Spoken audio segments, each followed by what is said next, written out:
नमस्कार, आप देख रहे हैं प्राइम टीवी और मैं हूं आपके साथ मुस्कान अजमानी। रुक करेंगे छत्तीसगढ़ की बड़ी खबरों की ओर, जहां बिलासपुर और कोरबा संसदीय क्षेत्र में कांग्रेस के पक्ष में माहौल बनाने आए छत्तीसगढ़ के पूर्व मुख्यमंत्री भूपेश बघेल ने प्रदेश की भाजपा सरकार को जुमलेबाज सरकार करार दिया। उन्होंने भाजपा के 400 पार के नारे पर आपत्ति दर्ज कराते हुए कहा कि बाबा साहब के संविधान को छोड़ना चाहते हैं, उसे बदलना चाहती है। भाजपा आरक्षण भी खत्म करना चाहती है। विधानसभा चुनाव में किए गए दावे खोखले निकले, जिसका परिणाम कांग्रेस को लोकसभा चुनाव में मिलेगा। वहीं चुनावी सभा में भूपेश बघेल के साथ प्रभारी सचिन पायलट को भी आना था, लेकिन उनका कार्यक्रम अचानक कैंसिल हो गया। इस संविधान को बदलना नहीं चाहती और इस कारण से भारतीय जनता पार्टी बैकफुट में है। आपको 70 सीट मिली थी, उसके बाद अब 35 सीट में आ गए। फिर कैसे उम्मीद करते हैं कि छत्तीसगढ़ में अपन 11 की 11 सीट जीतेंगे? देखिए, जनता है, पिछले समय में जब 68 सीट जीते थे, उसके बाद हम केवल 2 सीट में रह गए थे लोकसभा में। इस समय उल्टा होगा। जनता को मलाल है कि छत्तीसगढ़ में कांग्रेस सरकार नहीं बनी, उसका लाभ इस लोकसभा चुनाव हमको मिलेगा। प्रत्याशी विजय बघेल के पक्ष में भरत मटियारा चुनाव प्रचार करने के लिए बेमेतरा पहुंचे। चुनाव प्रचार के दौरान बेमेतरा मुख्यालय स्थित मंदिर दर्शन करने पहुंचे, जहां धीवर समाज के सामाजिक लोगों ने उनका स्वागत किया। साथ ही उन्होंने सभी लोगों को मतदान करने की अपील की।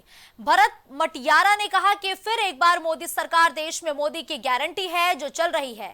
राज्य में 11 की 11 सीटें बीजेपी जीत रही है। भारतीय जनता पार्टी का पक्ष कैसे मजबूत हो, ये क्षेत्र से विजय बघेल कैसे जीते और हमारा समाज का क्या योगदान होना चाहिए, ये सारे विषयों पर प्रकाश डाला गया। और उसके साथ साथ लगातार मैं क्षेत्र में बैठक ले रहा हूँ। समाज के भी हैं, दीगर समाज के भाई भी हैं। आज कुछ हमारे सरपंच लोगों से भी भेंट मुलाकात हुआ, उन लोग से भी निवेदन आग्रह किया गया। ऐसे सारे समुदाय को, सारे समाज को आग्रह कर रहे हैं कि देश हित में, राष्ट्र हित में मोदी जी का हाथ मजबूत करें, भारतीय जनता पार्टी को जिताएं।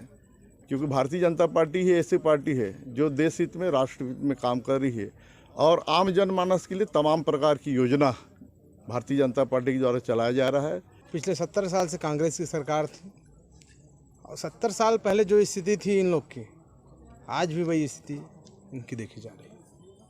लेकिन कोई सरकार इनकी चिंता की है तो माननीय मोदी जी की सरकार है। पिछले 10 साल से इन हमारे ढीमर समाज के लिए ऐसी बहुत सारी योजनाएं इनके जीवन में आर्थिक संपन्नता लाने के लिए, इनके आर्थिक विकास के लिए, आर्थिक समृद्धि के लिए लाई गई। मछुआरों के लिए या अन्य योजनाएं हैं बहुत सारी, जिनसे इनके आय के स्रोत बढ़ सके। माननीय मोदी जी हर एक वर्ग को साथ में लेकर के चल रही है। और जिस तरह आप देखते हैं, माननीय मोदी जी ने हमारे निषाद राज है, ढीमर समाज है, उनके आराध्य देव प्रभु श्री रामचंद्र जी का मान सम्मान करते हुए अयोध्या में राम मंदिर का निर्माण किया गया। उसी तरह हमारे ढीवर समाज, निषाद समाज के जितने भाई बहन फिर से एक बार माननीय मोदी जी का आभार व्यक्त करने के लिए आने वाले 2024 में पूरा ढीवर समाज, निषाद समाज माननीय मोदी जी के पक्ष में, न केवल अपने समाज को बल्कि सर्व समाज को माननीय मोदी जी के पक्ष में वोट डालने के लिए भी आग्रह निवेदन करने के लिए इच्छा जताई है। तीसरे चरण के मतदान को शांतिपूर्ण तरीके से पूरा कराने के लिए सरगुजा पुलिस पूरी तरीके से मुस्तैद दिखाई दे रही है। दरअसल सरगुजा 3 राज्यों मध्य प्रदेश, झारखंड और यूपी से सटा हुआ है और कुछ एरिया नक्सल प्रभावित माने जाते हैं। ऐसे में इलेक्शन कमीशन ने केंद्रीय बलों के जवानों की तैनाती की है। साथ ही सीआरपीएफ की 36 कंपनियां भी मुस्तैद दिखाई दे रही हैं। वहीं करीब 10,000 से ज्यादा जवान मतदान केंद्र पर तैनात किए गए हैं। बता दें कि इस सीट से 46 संवेदनशील मतदान केंद्र बताए जा रहे हैं। आगामी 7 मई को जो यहाँ सरगुजा क्षेत्र के सभी 6 जिलों में चुनाव हैं, उसके लिए हमें चुनाव आयोग द्वारा पर्याप्त संख्या में केंद्रीय बलों की कंपनियां उपलब्ध कराई गई हैं। इसके अतिरिक्त जिन जिलों में प्रथम एवं द्वितीय चरण में चुनाव संपन्न कराए जा चुके हैं, वहाँ से भी हमें अतिरिक्त जिला बल एवं होमगार्ड उपलब्ध कराए गए हैं। वर्तमान में सरगुजा पुलिस के पास पर्याप्त मात्रा में सुरक्षा बल एवं जिला बल उपलब्ध है, जिसको बूथवार डिप्लॉयमेंट एवं अन्य ड्यूटियाँ जैसे road opening party, QRT, SST, FST patrolling और सभी प्रकार की ड्यूटियों में उनको संलग्न कर दिया गया है। वहीं छत्तीसगढ़ की हाई प्रोफाइल सीट सरगुजा में भी तीसरे चरण में मतदान होना है। ऐसे में भाजपा के प्रदेश अध्यक्ष किरण सिंह देव सरगुजा के दौरे पर हैं। किरण सिंह देव ने कोर कमेटी की बैठक के साथ ही युवा मोर्चा को रिचार्ज भी कर दिया है। इसी कड़ी में किरण देव गांधी स्टेडियम के पास आयोजित युवा मोर्चा के नमो युवा चौपाल कार्यक्रम में शामिल हुए। भाजपा प्रदेश अध्यक्ष ने कहा कि मोदी सरकार 10 साल की उपलब्धियों को युवाओं तक पहुंचा रही है, जिसका लाभ लोकसभा चुनाव में भी रंग लाएगा। कार्यक्रम नियोजित की गई है। आज उसी क्रम में अंबिकापुर के मेरा सौभाग्य है कि युवा हमारे भाइयों के साथ बैठने का, उनके बीच में विषय रखने का एक अवसर मिला है। हमारे जिला अध्यक्ष जी ने और युवा मोर्चा के और मंडल अध्यक्षों ने उनका सम्मिलित प्रयास बहुत ही सराहनीय, बहुत प्रशंसनीय है। इस लोकसभा चुनाव के दृष्टिकोण से भी सारे नीचे तक युवा चौपाल का कार्यक्रम चल रहा है। लोकसभा चुनाव के प्रचार में दोनों मुख्य पार्टी बीजेपी और कांग्रेस ने अपनी पूरी ताकत झोंक दी है। इसी कड़ी में विधानसभा मुंगेली में दोनों दलों का धुआंधार प्रचार देखने को मिला, जहां राजनीतिक की पिच से पूर्व सीएम भूपेश बघेल ने सियासी तीर छोड़े हैं। भाजपा पर जुबानी वार करते हुए कहा कि भाजपाई झूठ बोल रहे हैं, उनके सांसदों का वीडियो है।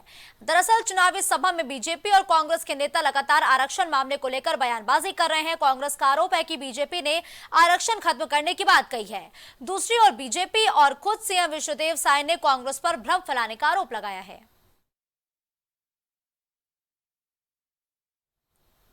सूरजपुर में एमआर आहिरे के निर्देशन में आगामी लोकसभा चुनाव को लेकर जिला पुलिस और पैरामिलिट्री फोर्स ने फ्लैग मार्च निकाला। यह फ्लैग मार्च संयुक्त जिला कार्यालय से शुरू होकर केतका रोड होते हुए वापस संयुक्त जिला कार्यालय पहुंचा। फ्लैग मार्च में सीआरपीएफ बटालियन के अधिकारी और जवानों ने हिस्सा लिया और चुनाव में आचार संहिता लागू होते ही सुरक्षा प्रबंध के कड़े निर्देश दिए गए हैं। यह मार्च चुनावों को शांतिपूर्ण तरीके से खत्म कराने के लिए निकाला गया है।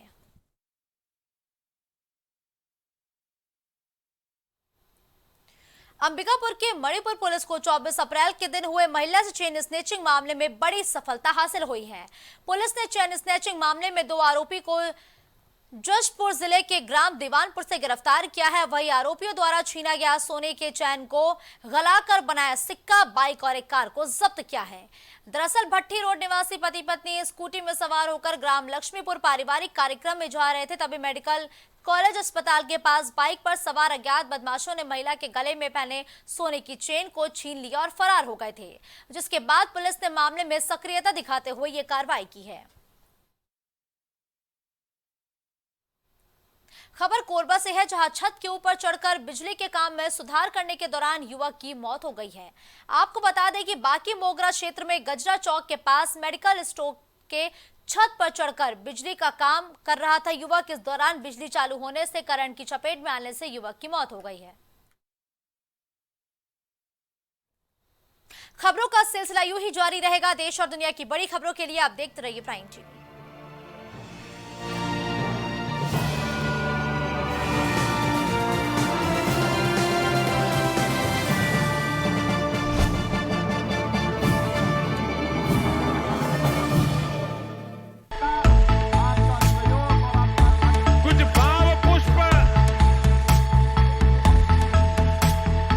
आप देख रहे हैं प्राइम टीवी, सच साहस सरोकार। प्रॉब्लम्स थी जो मेरे को स्टेप्स चढ़ते हुए प्रॉब्लम थी, वो अब I think so 70% is improved. ठीक है, मेरे को एंकल में प्रॉब्लम थी एंड मेरे को नसेस मसल्स प्रॉब्लम थी, जो मसल्स में काफ़ी पेन रहती है, जो अब की इस टाइम पर एक बार मैंने लिया, मैं लास्ट टाइम आया था, उसके बाद मैं अब दोबारा आया हूँ, तो ऐसे 70% इज इम्प्रूव्ड, जो कि डॉक्टर नहीं कर सका। मैंने हाँ, मतलब मैं गंगा राम के हॉस्पिटल के डॉक्टर से तकरीबन 2 साल तक ये ट्रीटमेंट करा था, कि उनको समझ ही नहीं आया ये प्रॉब्लम क्या है। दैट इज अब बेटर है।